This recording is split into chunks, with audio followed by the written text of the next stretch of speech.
We're currently experiencing some technical difficulties here in the Get Dumped On podcast. In the meantime, listen to Bo make sounds with his mouth. Ash and Zach are super smart. They went to college and learned a bunch of stuff. And Bo and Andrew didn't go to college because that's just the way life goes sometimes. What happens when you put them together and you try to make them learn? Grab your friends, let's listen together on Get Dumped On an Info Dump Podcast. Hello and welcome to Get Dumped On, an Info Dump podcast. This is the podcast where four friends get together, we hang out, we talk about history and stuff, and we make jokes. My name is Ash. If you're new here, you're probably not, but welcome. If you're not new here, hello, it's nice to see you again. I hope you enjoy this episode. As always, I am joined by Bo. How's it going, Bo? Oh, it's going good. You know me, Mr. Bo, just here being Bo, doing Bo things. And Are you surviving or are you thriving? I'm living day by day. All right, taking it day by day. I love it. Yeah. And up next, we have Andrew. Hey, what's up? It's me, Andrew. I'm so sleepy today. Totally, Andrew. How are you doing today? This is absolutely Andrew. Yeah. This is indeed absolutely Andrew. I'm doing great. How are you? Did you play hockey, Andrew? No, I was playing hockey yesterday and I hurt myself really bad. And today I was playing golf, and I regret playing golf because I hurt myself playing hockey. Classic. How are your knees? Andrew. Did you hurt your knees? Oh, my knees are always hurt. Are you feeling petty today? Oh my Absolutely. God. I'm doing well. Thank you for asking, Andrew. And then, last but not least, we have Zach, who is bringing us a sort of part 2 follow-up situation. But take us away, Zach. Thematic continuation of the previous episode. Part 2 in the series. Zach, that I was absolutely here for and remember. Yeah, I think Andrew wasn't paying attention last time, so you want to re-explain. Oh, yeah. Just a brief recap. Yeah, so, recap for Andrew. Yeah, some of us weren't paying attention. I totally was. Last week, we discussed Australia and Australian history, specifically some fun stories about Australian criminals. We started off by talking about kind of the origins of the Australian penal system, how Australia started, the English started using Australia as a place to put the people who they didn't want around, such as the poor and the Irish. They used a lot of petty crimes as excuses to ship them off to Australia, where they did what was not exactly, but essentially slave labor to start building the infrastructure of this new colony. And then we started talking about Alexander Pierce, who was a petty Irish criminal who was shipped to Australia. He did not take very well to the system down there. Started acting out, which led to him being sent to a secondary penal station where he was vastly, what's the word I want to use? Overpunished. What's a word for overpunished? Abused? Yeah, let's say that. Yeah. Abused and ended up escaping, and in the process of escaping, ate like 4 people, and then escaped again shit. And ate another person. So that escalated really quickly.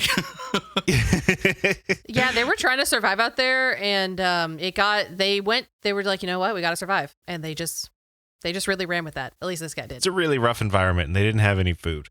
But the good thing about a man is that it's food on legs. Because yeah, for the episode I was paying attention to, what I was there for. And for those listening, if you please, if you haven't listened, it was a good one. I was just so sleepy for it. We're following it up with another story of an Australian criminal. This is going to be instead the second generation of Australian criminal. So the subject of today's episode was not transported to Australia, but rather was born in Australia. His father was a transported convict, however. So that's kind of the sort of generational system that we're going on. Mm-hmm, mm-hmm. And as per usual, if any Australians are listening to this and you feel like I've misrepresented your history, sorry, but, you know, the sources can get kind of difficult or whatever. Don't at me, bro. Actually, do at him. Yeah, do at actually me. At him a lot. The more engagement, the better. And also, I mean, also tell us what's right. Alexander Pierce and today's subject are kind of characters who have become very legendary, and so this kind of leads to a lot of the like contemporary sources being not only are the contemporary sources but a little sketchy, but it's also the whole thing is kind of murked up by like 150 years of retelling and like their legends. tales become larger than life. Yeah, getting blurred in with the actual history of it. So if there is anything sketchy, there's a few details that not everyone agrees on. Anyway, Like let's talk about motherfucking Ned Kelly. Paul Bunyan? like a Paul Bunyan ass, but like a For a criminal. second, I thought you were going to say Paul Blart. Like Paul Blart Mall Cop. Yeah, his legend was absolutely not a cop. overinflated. Well, that's why he's a mall cop. He's a failed cop turned criminal. Mall cop criminal. So I have heard the name Ned Kelly. I kind of only generally know that it's like a thing, but I'm very excited to learn about Ned Kelly today. Mm-hmm. And Ned Kelly is like the national symbol of like the Australian attitude. And through this, I think we'll start talking about, like, generally speaking, if either of anybody you heard of him? No, but I feel like there's a drink named after him. Now, Justin, I will say, oh shit, Andrew, I will say that I'm a little surprised. Oh, no. I feel like the ruse, our very It's me. clever and not at all obvious ruse. Da-da-da-da. Oh no, it's Justin. I It's can't Justin. believe you mispronounced Andrew's name. Justin is wild. No, give it up. How Give could it you up. confuse the two of the They are clearly two different people. anyway? I feel like this story kind of aligns with a lot of your established interests. So hopefully you like it. So he's an infamous character. The story steeped in legend. Depending on who you talk to, what the source you read, he's either a hero of the people or a cold-blooded, egotistical maniac. There's a lot of room for interpretation there, but let's tell the story and see where we come. What we come to by the end of this. And I almost knocked over a big jar full of water, but thankfully I didn't. I'm Huzzah. going to drink it on mic so people know. Oh, don't do that. This is I your hated daily that. reminder to drink more water. I hated doing that. I drink felt water. gross for doing that, and also I aspirated the water a little. So right off the bat, we're dealing with kind of sketchy historical sources because Ned Kelly was either born in December 1854, January 1855, or June 1855. It depends on the source. But in this sort of colonial era of Australia, birth records were more of a suggestion than an actual thing. Yeah. They were the records were either lost or just never existed in the first place, you know, because you could just be born somewhere. And this is before the government was like, you know, had the infrastructure to keep track of everyone. Australia, am I right? I mean, I imagine being like, hey, Mom, what year was I born? And her being like, you know, it was either 44 or 45. I know that for sure. Like, You know exactly sure. So he was the descendant of a guy named John Kelly, a.k.a. Red Kelly, who was sent from Ireland to 7 years transportation in Van Diemen's Land, like the guy from last week. which we know is modern day Tasmania. Yes, modern day Tasmania. And John Kelly was sentenced to 7 years transportation for. What sort of thing do you think he was sentenced for? What minor the crime? other guy was sentenced for stealing 6 pairs of shoes, right? So he. Yeah. And what year was it? This was 1841. Did he steal a watch? Not a watch. Did he steal? I'm assuming he stole something. Yes, it was thievery. Okay. Classic Australians, am I right, New Zealanders?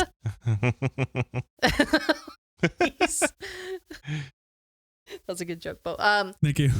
I'm trying to think of something that's like a watch because you said it was similar, and now I can't. I'm like, Yeah, Well, just it was stealing. Do you want me to just tell you? yeah. No, I want to take a guess. Okay. He stole. So we guessed watches. What was the second guess we had? that's the only. There guess. was not a second Oh. guess. But yeah, shoes. I thought I heard shoes. Oh, He the said other guy was Shoes the other was guy the last stole guy. shoes. That's right. We're- That's right. we're spiraling. Zach, save us. It was 2 pigs. Toop. Oh my god, I was yeah. gonna say sheep. I should have That's just close. trusted my Yep. instinct. Very. You know what? Mhm. That is indeed very much like a watch. Yeah. So he stole Because he 2 wasn't pigs. watching his pigs. Get it? Oh. Got him. God So- damn it. That's been the Get Dumped On podcast. My name is Ben. We had a good time. Roll credits. Roll credits. So he stole 2 pigs and was sent to Australia for 7 years transportation. He arrived in 1842 and was released in 1848. After his release, now as we established last episode, once you complete your sentence, you're free to go back home, but because they barely paid you anything for your labor and you still had to pay for your ride back home, this meant and you had to pay for your housing while you were there. Yeah, and you had to pay for your housing while you were there. That pretty much meant that nobody was ever able to... I'm sure that somebody at some point was able to get the money to go back home, but for the most part, people were like, well, I guess I'm Australian now. They probably and you stole said it. it was like 6 months journey? Yeah, it was about 6 months of a journey. So, Yeah. I'll consider me Australian, mate. So he settled down in the Port Phillip district, which is now the Australian state of Victoria. That is the state that Melbourne is in today. But back then, it was still called the Port Phillip district. He married his employer's daughter, and they left and went looking for gold and found enough to move to a town called Beveridge, which is not named after a tasty, refreshing beverage, but actually its founder, Andrew Beveridge, who was a sheep farmer, which is also spelled different. It's Beveridge. Oh, boo. Like Beveridge, not beverage. Although I feel like if I was like in the bush and I came across a town named Beveridge, I would, no matter how it was spelled, I'd be expecting to find a tasty beverage there. But who knows? Yeah. Yeah. So this is where he and his wife, where he and hold on. Hey, are you good? We're currently experiencing some technical difficulties here in the Get Dumped On podcast. In the meantime, listen to Bo make sounds with his mouth. Okay.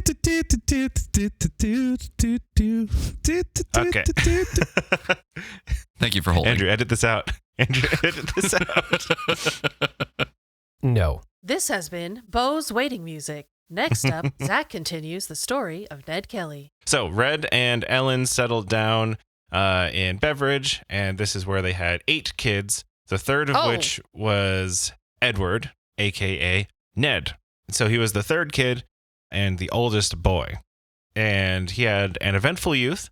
He spent a lot of time in the bush, becoming familiar with life in the outback, as children in that era would do. It was still very much seen as like a wild country. And they all, as like the English and Irish, as part of this colony, they all had the idea that nobody actually lived there, and we were just going to take over this place. And that's really just the propaganda of the people who already lived there weren't people, and that's why you could just take what you wanted from them. And that's pretty fucked up. So many people lived there. So many people lived English there. people and dehumanizing the natives of another continent. Name more iconic duo. Right? Yeah. It's like their favorite thing to do. And it's so fucked up with Australia because, like, Australia was populated so long ago. People have been living on Australia for so long. We'll still give the Kellys the benefit of the doubt because they were Irish. So I have at least some amount of sympathy for them. So I mean, if they you go to wanted a to go place there. and someone's like, yeah, there's no one here, you're going to be like, okay. what about the people who are already here? They don't count. Or if someone forcibly sends you there. Yeah. Yeah, I mean, in his case. Yeah. Well, so... Listen, man, I'm just surviving. One of the major stories from Ned's childhood was that when he was 11 years old, he saved a 7-year-old from drowning in a river. And this kind of got him his name, like, in the mouths of people in the surrounding area. He was in the newspaper, and he was gifted a special green sash, and he would wear it on important days for pretty much the rest of his life. Hell yeah. Because it was his. He started off strong with some heroism. Now, Red... Justin, can you give us the headline of that story in your best Australian accent? Oh, all right. All right. I've been watching a lot of Bluey with my son lately, so. Oh, hell yeah. Mm-hmm. Local kid down under saves another kid from going too far down under when he tried to swim to where couldn't. Very good. I appreciate it. Extremely good. Very good. Red, his father was having a hard time actually making a living in Beveridge, and probably due to that and a fair amount of, trauma from the whole situation. And he was so thirsty. Mm-hmm. Well, he turned to the drink and petty crime and was arrested a few times, and eventually in 1866 died from alcoholism, complications of alcoholism. And so at this point, this was like right after he saved that kid from drowning. He was 11 or 12. And then his mom. Oh man, what a moved the whiplash! Yeah, right. You save a kid from drowning. You're the wonderkind of the county, and then your dad dies from drinking himself to death. No good. And then his mom, Ellen, moved the whole clan of Kellys to a small farm where they tried to make some money by renting rooms to travelers and also moonshining, which is, Hell classic. yeah. Ooh. Classic widow trying to make money for her family activities, I feel like. Do they call it moonshine in Australia? No, that's actually my fun question here. What is moonshining called in Australian? Oh, Do you want to guess or do you want to pick one from the pick one. Let us pick Ooh, one. pick, yeah. Okay. Yeah, pick. Is it called a Dunny-roo? Is it called Sneaky Foster? Or is it Sly Grog? Well, as we know, Dunny means toilet. Oh, Toilet water. Oh, it absolutely would be Dunny-Roo. Come on. We know. Where else we is know she that fucking Dunny making means it? toilet. Oh, well, me and Justin.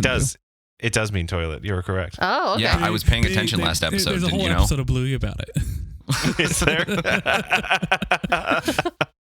What was the second one? A sneaky Foster. Yeah. I love Foster, that. Australian for bear. Oh my god, that's so funny. That's hilarious. Are we going with A? Are we going with Dunny-Roo? Definitely So going with we're A. going toilet water. Got it. Yeah, like bathtub, like bath water. That's what moonshine is. yeah. You make it in a Hold fucking on. bath. Dunny-Roo, so it's a baby toilet? All right. I'm in. I'm convinced. Okay, it was the one that you didn't pick. It's Sly Grog. Oh, I thought that was too obvious. Nope, that's what they call it. Sly Grog. I was hoping there was like a fun Australians really have a way with I think naming that's still pretty conventions. fun, honestly. Sly Grog is fun. No, yeah, I do Sly like Sly it. Grog is fun to me. A little bit Sly Grog. I was English, I guess. It's Yeah, that was a little cockney. Yeah, stop being so cocky. Sly Get it. Grog in it. I bet. Was it successful then? Did she It was reasonably well. sustain them? They did reasonably well. They were living in a town called Greta at the time. And so shortly after this, it was pretty quick that Ned became expected to be the one who was providing for the Breadwinner? family. Yeah, the breadwinner for the family. And so he resorted to petty crime, just like his father, because, he's a 13-year-old who's now expected to provide for his family, and all he knows is his alcoholic dad and his mom who's, on the Sly Grog. And and saving kids from rivers. yeah, and he's just rescuing kids from rivers. So shortly after this, he had his first major brush with the law. He was arrested in 1869 for allegedly assaulting and robbing a Chinese guy. The Ooh. name that is given in all the sources is Ah Fook, which I swear to God, it has to be like a racist joke from the racist police. And so oh my God. I really don't it's so ridiculous that I feel like it's got to be the result of like the police at the time being racist and saying that was his name, because or maybe I'm the one who's racist for assuming it's racist. I don't know. Or that's all the English he knew. But Or somebody once posted a thing that said that was it, and then that became the touchstone, and then that went through time. It Yeah. happened with the dildo, okay? The Neanderthal dildo. oh yeah. And so That was a sentence to say out of context. I'm sorry. We yeah, did an what the episode about hell? it. Please go back and listen. It's the sex toys episode. It's episode 69, so maybe don't listen. But anyway, So if it turns out that I'm just perpetuating a really bad rumor here, I'm sorry, but also it's in his Wikipedia page, so I don't know. It's got a cited source that I checked, and that it also was that in the source. So I don't fucking know. But was it a credible source? the story that he gave was that so he was arrested for assaulting and stabbing the guy, not stabbing, robbing. Sorry, very different. And he was held for 12 days, but ultimately he wasn't charged with anything. And so Ned's story was that he thought that the guy was a police spy because he came to their house and he asked his sister for water, but he was like really cagey about it. And then when he was served just water, he got abusive. And so he thought that this was like a cop who was like, or like an undercover like guy who was trying to get his mom, like entrap his mom into giving him the Sly Grog and then arrest them for it. So he like beat him up and kicked him out. So that was the story. And for whatever reason, he ended up not getting not getting actually charged. But he was held for 12 days, which is, can't do that anymore. Shortly after this, he met up with a bushranger named Harry Power. We talked about this a little bit last episode. Bushrangers were often escaped convicts who were living out in the bush and robbing people to survive. Yeah. And Vagrants and they were usually ne'er-do-wells. outlaws and sort of, cowboy bandits of Australia, which is always kind of cool. Did they have horses? Yeah, they had horses. Oh, hell yeah. And so he kind of became Harry Power's bushranger protege. And for basically the next couple of years, as the stories go, he and his family, Ned and his family, and the two other families that were kind of in similar situations in the town where they lived, were more or less constantly harassed by the cops, whether or not it was for anything that they actually did, because they were definitely committing crimes, but they were also being harassed for crimes that they didn't commit. And they all said that it was probably because they were Irish. As we've established, this was in the peak of like the English hating the Irish and like colonizing Ireland. And so a big part of, like we talked about, a big part of the whole transportation was to try and get rid of some of the Irish. And so he was jailed for minor offenses here and there. There was drunkenness and stuff like that. But what really sucked for him was that he at one point spent 3 years in jail for allegedly buying a stolen horse that he knew was stolen. And he says that he didn't know it was stolen. They said that he did know it was stolen. And he ended up spending 3 years in jail. Many of his brothers were similarly arrested for alleged horse and cow thievery, and they all claimed to be victims of police persecution. But also maybe they were just poor folk resorting to crime to try and survive. I don't know. A lot of the thefts that they did were from little column B, Yeah. A lot of the thefts were not like, they weren't like stealing a cow from somebody who really needed that cow. But at the time, there was something that there was this kind of established tradition of rich people going to a place first because they didn't think that they were like, nobody's here. So this is where I'm going to establish my cattle station. And this is mine. And they wouldn't pay anything for it. They wouldn't have any official like land holdings or anything like that. They would just squat on the land. And because of that, they said that they owned it. And this was a big problem at the time, especially because the people who were doing this squatting were rich people, and they were basically saying that poor people now had to pay them to actually use the land for anything. Yeah, that's messed up. Classic rich people behavior. Super messed up. Yeah, right? It's like, okay, first of all, it's not yours because there's already people there. Second of all, it's not why do you even just yours get in to the first stay? place. Third of all, just because you got there first because you're super rich, that's fucked up. Can't charge me for rainwater. Now, what did they call these people in Australian slang? New Was Zealanders. this Motherfuckers. Oh, Did they call them Yakka Wackas? Was it called Arvo Matilda? Or did they call them the Squatocracy? If it's not the squatocracy, I'm going to be so mad. I'm already mad because we know it's not. So It is Squatocracy. Oh my God, it is? Yes. The fun part for this was trying to come up with fake Australian slang. Apparently, You did a good job. Well, Yakka Wackas is Yakka is what they call going to work, and Warner Wackas Brother are with idiots. with his sister Dot. Yeah, Yakko and Wacko. That was part of why I put them together. Yeah, so they hated the squatocracy, well, rightfully so, I think. And a lot of this fuck them. thievery that they did was against them because they were like, well, if you're making us if you're keeping us from using the land for things that we actually need to use it for, then we're just going to steal your horses and cows and stuff. I'm absolutely going to Fuck steal you. your horses and cows. I'm going to steal all of them. Exactly. And then you can pay me and I won't give them back to you. Yeah. So the big thing that kind of started off Ned Kelly's story, the really big major event here now is in 1878. So he is 22-ish. Ned and his brother Dan were accused by a constable of shooting him. Whoa. You can't do that. Shoot him. So, yeah. That's how old he was, right? It was 1854 or 1855. If this was 1878, then he'd be 22 or 23. Yeah. So this constable Fitzpatrick basically said that he went to the Kelly place to accuse his brother Dan and arrest him for horse theft. Dan agreed to come with him, but asked to have dinner first.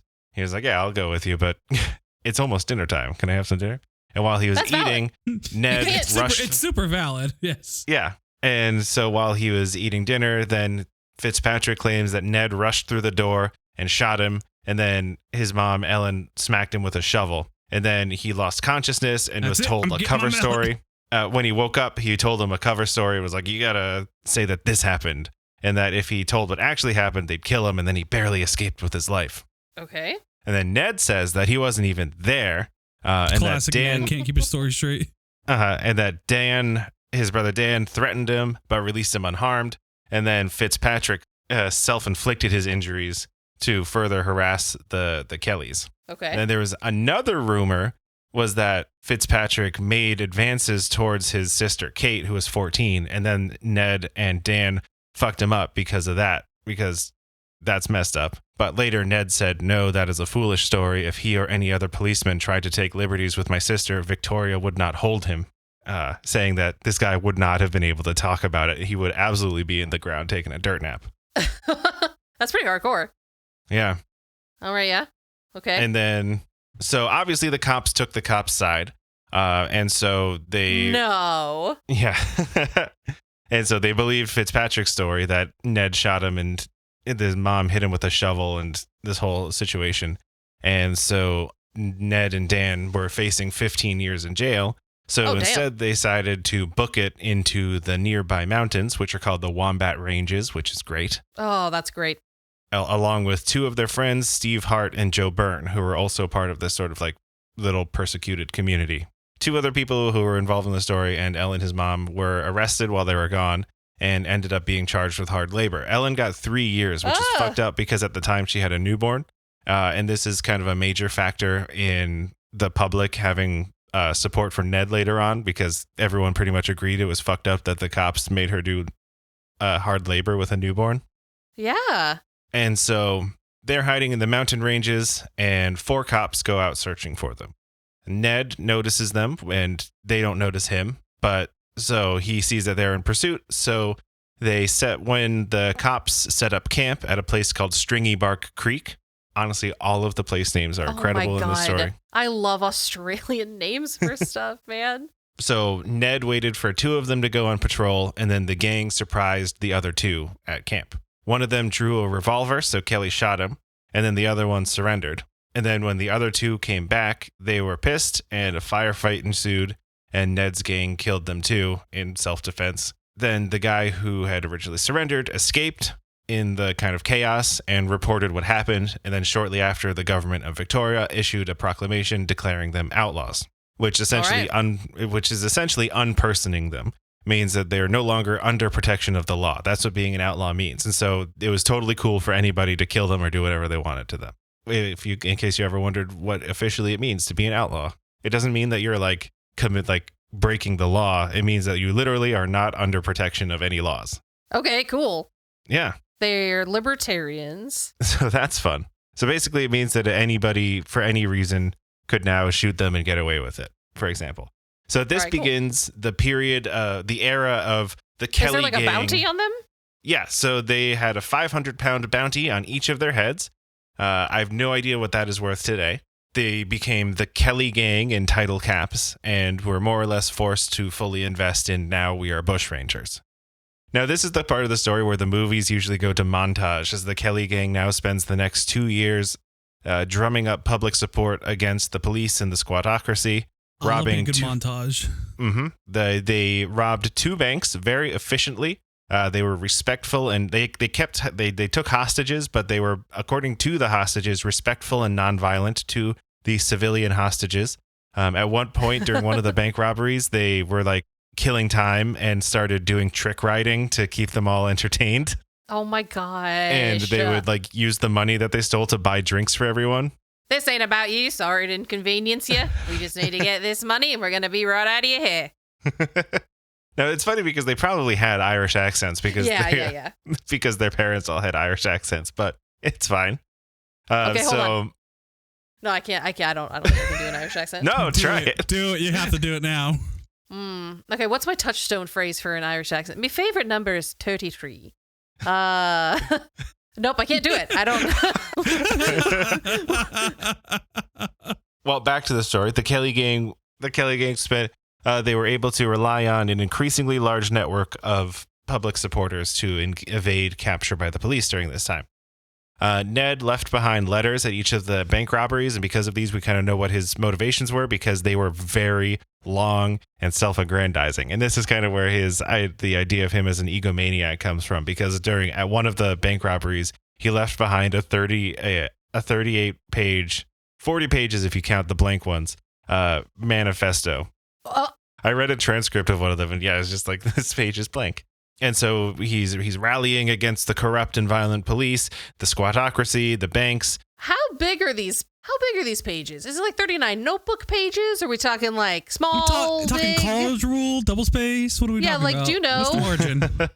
I mean, if you want, I can pull. I don't have the source up right now, but I can pull it up and get the word count. Thank you, please. Yeah, can you please get the word count? I'm so curious. Sure, 1 second. Or, do you know if they're handwritten?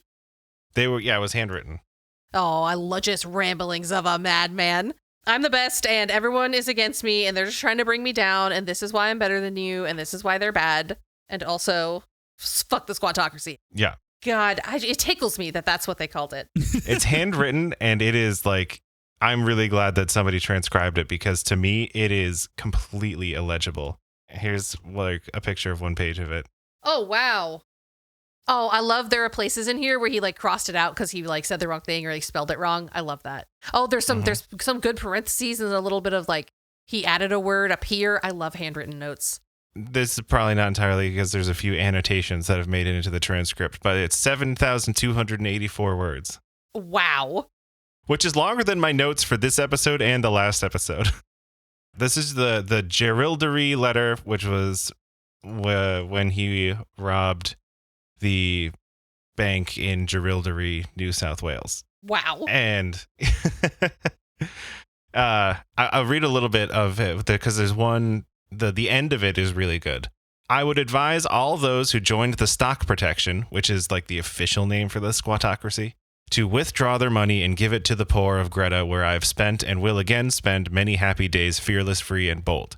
As it only aids the police to procure false witnesses to lag innocent men, I would advise them to subscribe a sum and give it to the poor of their district, as no man could steal their horse or cattle without the knowledge of the poor, and they would rise as one man and find it if it was on the face of the earth. The police can't protect you. All those that have reason to fear me had better sell out and give £10 out of every 100 to the widow and orphan fund.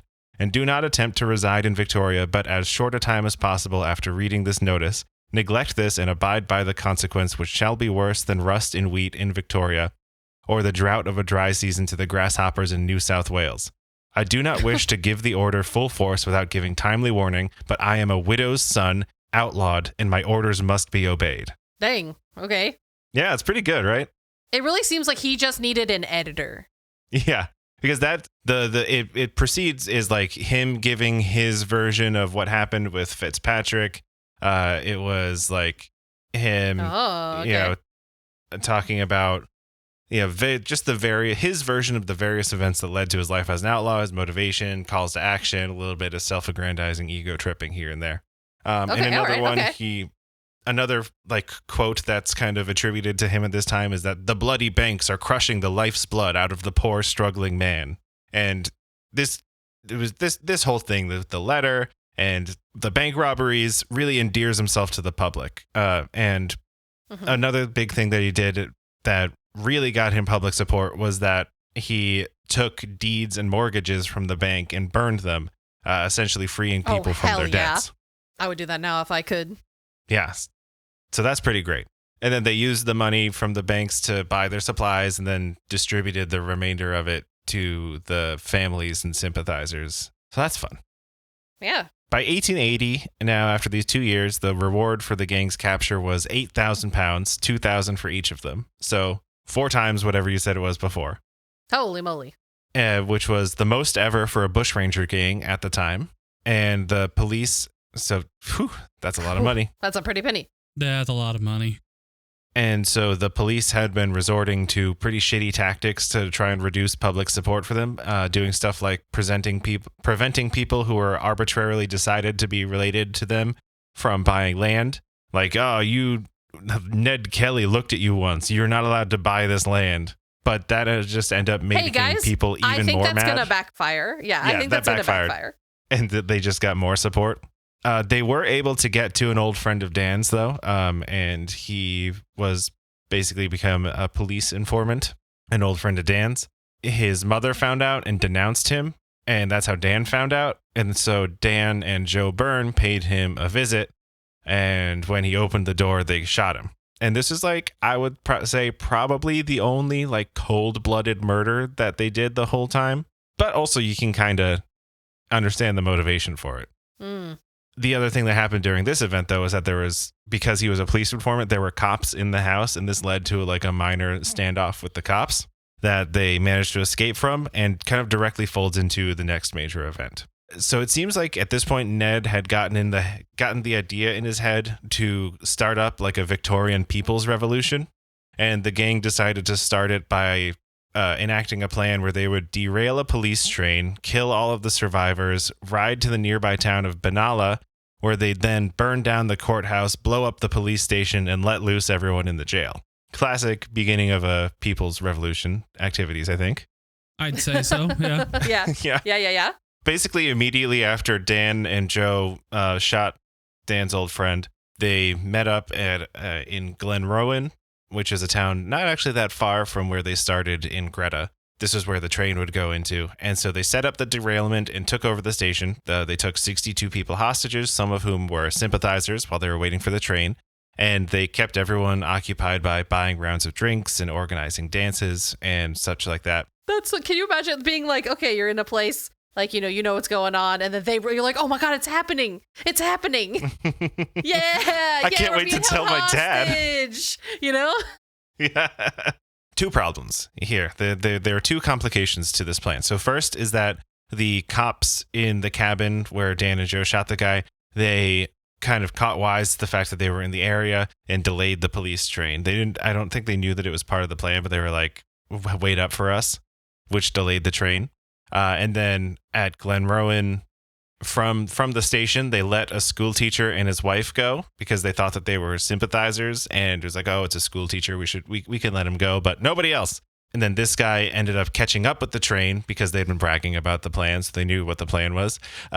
He caught up with the train and then signaled it to stop and alerted the driver what was going to happen. Oh, the police not bypassed. a sympathizer at all. Yeah. So the police bypassed the busted track that they'd set up and sent a new train to send in a bunch of cops that could siege the railway station in Glenrowan. And they ended up showing up just after 3 a.m.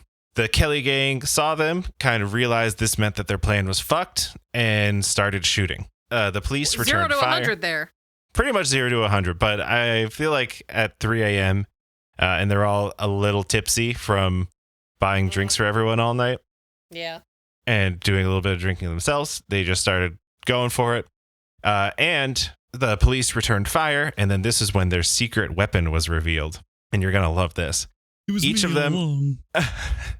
Each of them was wearing a suit of armor fashioned from stolen plows in the bush, 1/4 of an inch thick and almost 100 pounds, consisting of a breastplate, a little apron covering the crotch, pauldrons, and a cylindrical helmet.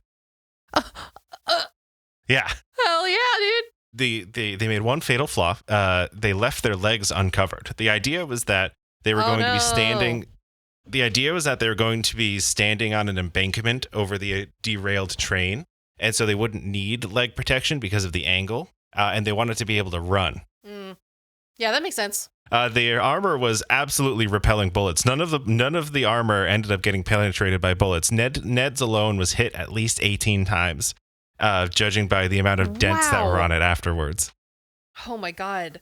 But because they were all kind of half drunk and it was 3 a.m. and there were no like streetlights or anything because it was 1880, they only managed to wound 2 policemen throughout the whole thing. But the important thing is that one of them was the guy who was heading the pursuit. He ended up getting winged and had to leave. And so, I mean, at least that counts for something. At 3:30 in the morning, after half an hour of shooting, Ned was shot in the hand, arm, and foot and retreated into the woods. Half an hour of shooting? Yeah. That's a long shot. That's a long time. Yeah. He retreated into the woods. At this point, also, 3 of the hostages were fatally shot by the police. And not the hostages. And they grazed a baby's head with a bullet. Oh, The You baby ended up guys. being okay. Oh, goodness. But this led to a lull in the shooting where everyone was like, hold on, truce for a second. I don't know where Ned is. You just killed 3 hostages. And they You sent shot out. a baby. Ned is gone. what are we doing here? What? Go take a break. What's the goal? take a What's break. happening? We have to Let's reassess. assess what we're doing, please. Yeah. And so in a brief truce, they were like, we're not leaving, but let's send out some of the hostages so you don't shoot any more of them. And so most of the hostages were then like kind of evacuated. Not all of them, but most of them. And now resume shooting. And now, yeah, exactly. And now resume shooting. car, hold on, car. Then around 5 o'clock in the morning, Joe Byrne was standing at the bar and ended up getting shot in the thigh and bled out. So he was the first of the Kelly gang to confirmed be killed by the cops. Oh, gosh. Then at dawn, Ned burst out of the woods behind the officers in his armor and opened a fire. sneak attack. Tried to flank them when they weren't expecting it, but he trying was to flip the spawn. That's what he was doing. Oh.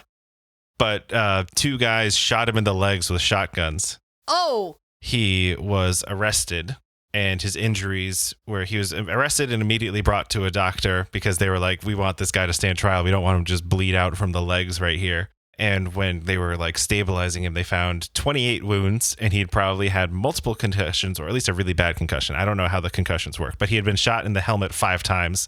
And there's not like padding in that thing. It was just a metal cylinder that was a quarter Yeah, inch just thick on his ringing head. around in there. That's kind of fucked.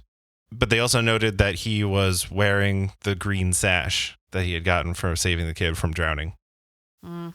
At 10 o'clock, they called a ceasefire again and evacuated the rest of the hostages. But Dan Kelly and Steve Hart, they stayed in the station and resumed the shooting.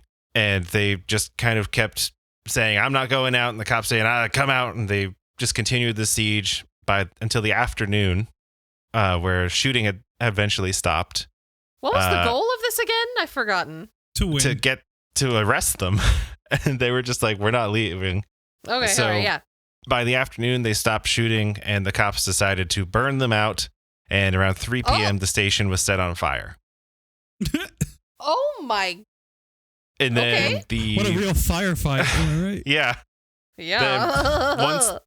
once the fire died out, they recovered the bodies of Dan and Steve and John Byrne and Joe Byrne, not John Byrne. John Byrne is a comic artist, right? Joe Byrne and Dan and Steve, and Dan's and Steve's bodies were too burned to determine when and how they had died, just that they were dead now. So Ned ended up being the only And one they're dead. to, yeah, and that was kind of how it ended, in this huge blaze of glory with them all Wow. in suits of armor, holding everyone hostage in this railway station in Glenrowan. Ned was the only one who survived, so he was the only one who was tried, and he was tried for pretty much everything, all of the everything. They were like, we're going to charge you with everything that we can. And starting with this whole thing with Fitzpatrick, and then definitely the Stringy Bark Creek shooting, and then all of this other stuff. And despite a petition to free him ended up getting 30,000 signatures, he was hanged at the Melbourne jail on November 11th, which was Oh, dang. only a few months after Glenrowan, but it was June 28th. He was hanged on November 11th. His last words were, well, I suppose it has come to this. And he was 25. Oh, that was funny. He was 25? He was 25. Wow. What a Oh, my life. gosh. Yeah. Or short lived. Here we go. Probably better. The one thing that you'll see, this is kind of another like incidence of his story with the legend and the reality bleeding together, is it's rumored, the legend is that his last words were "such is life." And apparently I was like reading stuff written by Australians. You can tell that somebody's an asshole if they have "such is life" tattooed on them somewhere. It's like every like shitty bogan has "such is life" tattooed on them. That's But funny. according to all of the people who were there, he just said, well, I suppose it has come to this. I mean, that's a really, Which is still kind of practical, badass. You know, That's- it's badass. yeah, it's pretty good. It's like, all right, well, Mm-hmm. do your worst, I guess. Yeah. And so this whole story kind of turned him into a folk hero in Australia. He's well loved by a lot of Australians.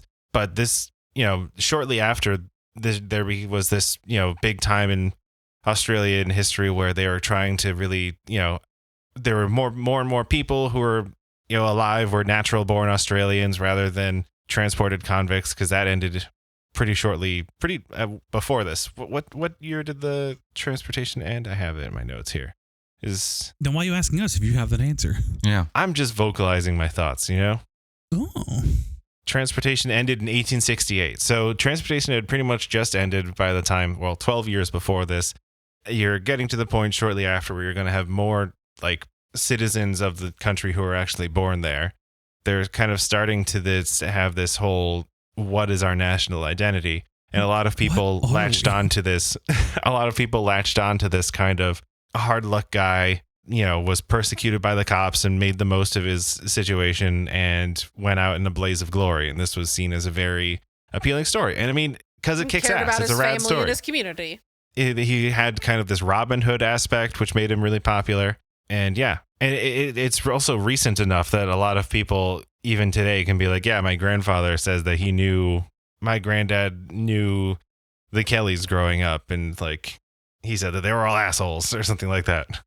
Huh. Or I guess he met Ned Kelly in a bar once and they drank. He was taken hostage and they partied for a day and it was awesome until a couple of them got shot. My grandpa was shot. He was a baby. He was the baby. He grew up to be the baby.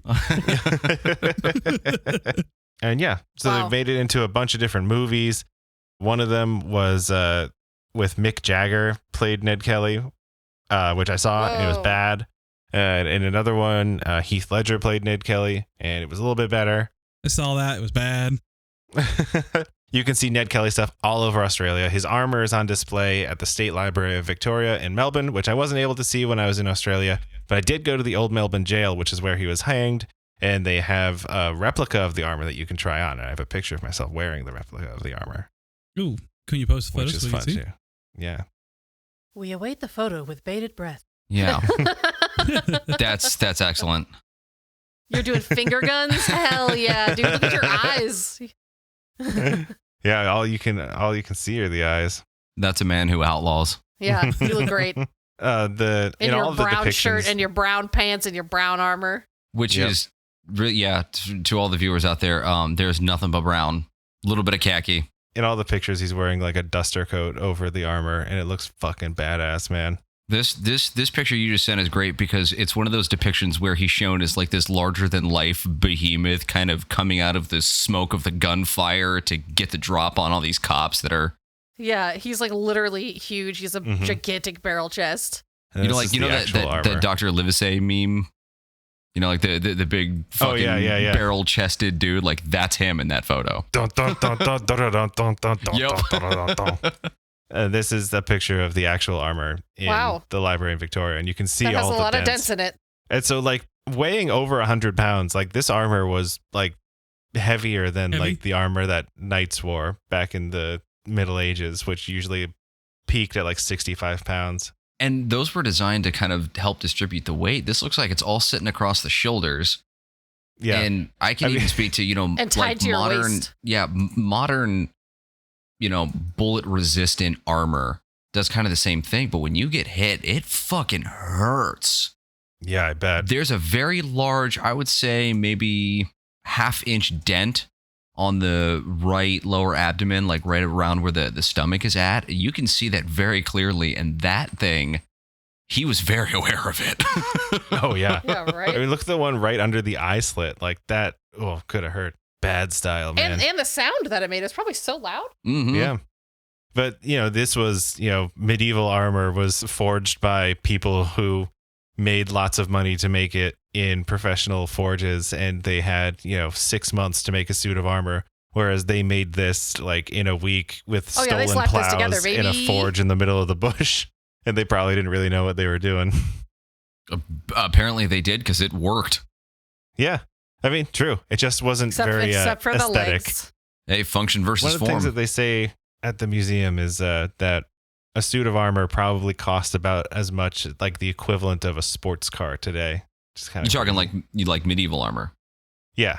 When you get those the luxury German models is still kind of a thing. Yeah. No matter what context you're speaking of there. I want it with etching. I want a cross on it. I own custom armor. I want roses with thorns. Yeah, so everyone knows I'm badass. But also, I love Jesus. Doing it for you, JC. All right. These guys, Okay, however, were not. That's kind of unrelated. Anyway, there's the legend of Ned Kelly, but That was nuts. with a lot of the facts cross-referenced to actual historical sources. So a slightly more accurate version of the legend of Ned Kelly. That's Good old That was- Ned Kelly. that's really badass. And now if you meet in Australia and you have something to talk about. Well, it actually puts into context a lot of kind of cultural shift from, hey, we're like a convict continent to we have a cultural identity separate from, like the British and the Irish and, having that kind of Mhm. hero figure. It's really neat. Yeah, it is really neat. it's a cool story. I used to, when I was at the old Melbourne jail too, one of the things that I had until it fell apart a couple of years later, I had a beer koozie that was the shape of his helmet and it had the little ice that you put a beer koozie in the helmet. It was cool. That's fun. I love that. What was everyone's favorite part of the story? The baby getting shot. Damn. It wasn't shot, it was Louise. grazed. Oh, sorry. The baby that was injured. The whole shootout was my favorite part. I like that they would throw a big party when they took people hostage. Ooh. Mm-hmm. Well, it's smart. They knew that if they wanted to keep doing what they were doing, they would have to keep the common people on their side. Yeah, I mean, it seems like they never really wanted to hurt anyone, except Yeah. for the cops Yeah. and the squatocracy. Yeah. My favorite part is when Andrew's going to kill me knowing that I somehow stopped recording for about 10 minutes. It wasn't 10 minutes. It was 30 minutes. Justin, you're dead. I'm coming for you. Uh-oh. Oh, Justin. Oh, no. Oh, no. Yeah. Well, Justin's dead in the recording. Yeah. Like in the middle, or like you just stopped recording 10 minutes ago? Just somewhere in the middle. But Oh, no. Yeah. Why did you say anything? because Zach was on a roll. Justin! That's when we stop and start again. Oh, God. Oh my God. Well, obviously we leave it because this is hilarious. Yeah. If Justin just disappears in this episode when you're listening back, it's because he stopped recording? It's just that could be agreeing. Oh yeah, and then laugh out of nowhere. Oh, no. Okay, well, I guess we should just end it. Thank you for listening to this episode. Oh, he's going to kill me. Justin. Oh, you're going to get yelled at? Andrew's not gonna yell at him, but He's he not is gonna gonna yell be. at Justin. He's not going to be He's gonna mad. be He's going to very be disappointed. TM. He's That's gonna be very so much disappointed. worse. But also inside, he's gonna be enraged. Oh. I think he's gonna inwardly he's gonna be very mad. Okay. Thank you for listening to this episode of Get Dumped on a Photo Podcast. I'm all thrown off because of the recording. You can find us online at Get Dumped on Podcast on a bunch of stuff. We're on a bunch of platforms. Find us. We don't post that often. Hopefully we'll post more. I don't know. Tell your friends about us. If you like us, that'd be cool too. If you guys want to watch me play video games, I might stream on Twitch. So let me know about that. And Anyway. if you'd like to donate to my WitSec fund to hide from Andrew, please do so. We need money to put Justin in witness protection program. And yeah. Have a good night. Thanks for listening.